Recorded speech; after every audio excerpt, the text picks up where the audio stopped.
$13 billion in construction cost, 2 nuclear reactors, and 205 sewage failures across 4 service days. The Ford was built as the future of American naval power and became the costliest lesson in engineering risk since the Cold War. Public perception frames this carrier as a budgetary failure, but the real cause was concurrent, unproven technology on a single hull. This film explains how a floating industrial city became America's most controversial warship, and why that narrative resists simplification. The Ford leads a new carrier class from Newport News, commissioned in 2017, 8 years late and billions past budget. The Navy built CVN-78 to replace the Nimitz class, not as incremental refinement, but as a generational leap in capability. 23 untested technologies entered a single hull under concurrent integration, none with any prior sea validation at all. The scope covered electromagnetic catapults and advanced arresting gear, a redesigned island,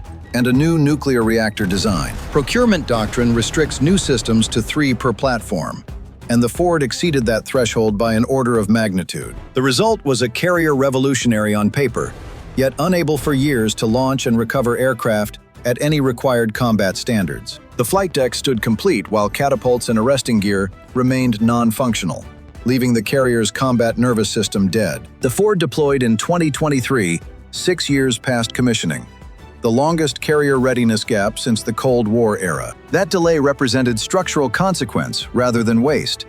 Each month on the pier resolved failures from 23 concurrent experiments. Understanding this carrier starts below the flight deck, inside the reactor spaces that hold the true origin of the Ford's design. 2A-1B reactors produce 3 times the electrical output of Nimitz-class propulsion, and that power surplus redefines carrier architecture. Previous American carriers launched aircraft with steam catapults, where reactor pressure drove a piston forward through a sealed cylinder. Steam catapults functioned for 6 decades without interruption, but carried hard limits on how precisely energy could be delivered to each aircraft. Heavy strike fighters and lightweight drones require different launch energy, but steam delivers identical force regardless of airframe weight. EMALS replaces steam with a linear induction motor, storing energy in flywheels and releasing controlled electromagnetic pulses along the track. The advantage is launch precision, with EMALS calibrating energy per aircraft type and reducing structural stress on each airframe. In practice, EMALS missed its reliability spec by tenfold,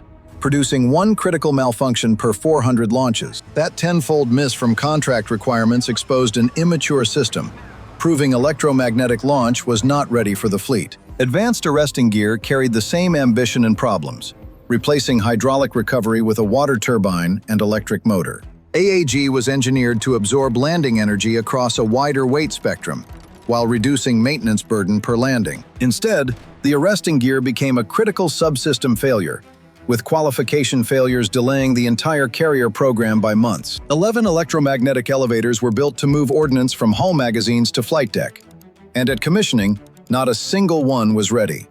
At commissioning, 0 of 11 units were operational, and by 2019, only 2 out of 11 had actually come online. Each elevator used vertical electromagnetic motors, and fitting them into the surrounding hull produced cascading alignment and software failures. Wiring faults and interlock errors compounded across 11 units, with no 2 installations producing the same type of failure. Concrete collapses design and construction and testing into one timeline.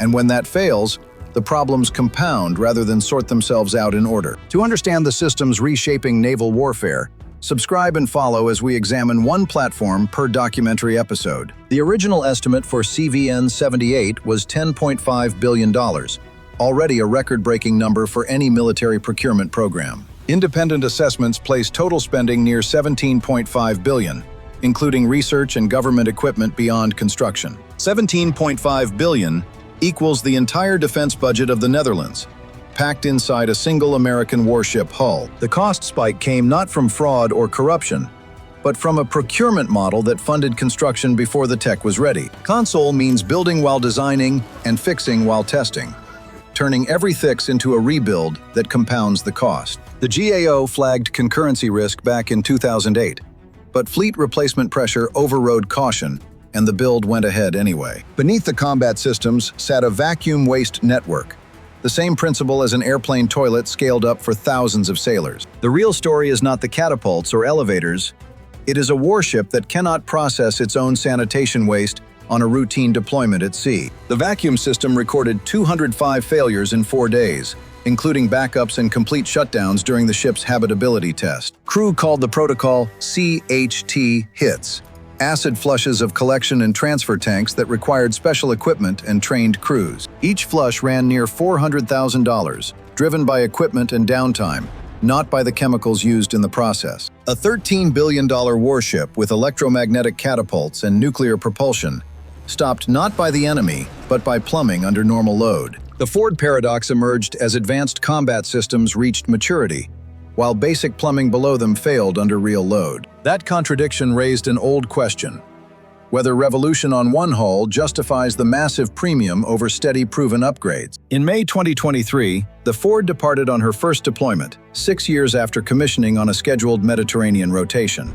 The carrier conducted multinational NATO exercises across the eastern Mediterranean, showing sustained flight operations and full combat readiness. EMALS once symbolized procurement failure, but hit deployment standards, launching and recovering aircraft above all forecasts. The Ford conducted over 8,000 launch and recovery cycles, with 0 publicly reported EMALS cancellations of any planned flights. All 11 weapons elevators came online during the deployment, ending the failure that had defined the ship's reputation for years across the whole fleet. In October 2023, Hamas attacked Israel, and the Ford, already in the eastern Mediterranean, received orders to remain on station. The carrier group shifted to active deterrence posture, acting as visible American power across the volatile eastern Mediterranean. For weeks, the group sustained heightened readiness, running continuous flight operations and intelligence missions while escorts ran forward patrols. The carrier that could not process waste now anchored American deterrence, positioned in the most volatile maritime region on Earth. The A-1B reactor proved its rationale under sustained load, delivering triple the power surplus needed for sensors and comms systems. That surplus is a structural requirement, not a luxury, because directed energy and electronic warfare demand power levels beyond the Nimitz class. The Ford was engineered for next-generation carrier aviation, where power demand defines a platform more than speed or payload. That investment logic holds if the Navy sustains funding for subsequent hulls, and fiscal doubt clouds the entire strategic case for the program. CVN-79. Kennedy is under construction, with lessons learned from Ford, but carrying the same core tech and cost pressure. CVN-80 Enterprise follows with cost reduction targets, meaning fewer technology experiments, and that restraint may be the right call. Ford class plans 4 carriers with falling unit cost, assuming the industrial learning curve cuts cost from CVN-78 to CVN-81. The shipbuilding base remains structurally fragile, because Newport News is the only American yard that builds nuclear carriers. When production slows, skilled workers leave, and workforce attrition extends construction timelines, which drives cost up for every next hull. The Ford forced a rethink of carrier aviation doctrine, raising doubts about working close to enemy coasts under modern threats. DF-21D and DF-26 anti-ship missiles hold carriers at risk beyond 1,000 miles, shrinking the combat space for carrier aviation. Carrier aviation now relies on Super Hornet and F-35C, whose combat radius critics argue cannot reach contested zones in the Pacific. MQ-25 Stingray extends carrier range via unmanned refueling, but adds another tech risk onto a hull already overloaded. The Ford targets higher sortie generation than Nimitz, delivering more launches per day with faster turnaround and a smaller crew. A Nimitz fields 5,200 crew, while the Ford fields 4,600, creating a 600 personnel reduction per deployment. That reduction across 50-year hull life translates to billions in manning savings, the true economic case behind the entire Ford program build cost. The justification was never catapults or radar.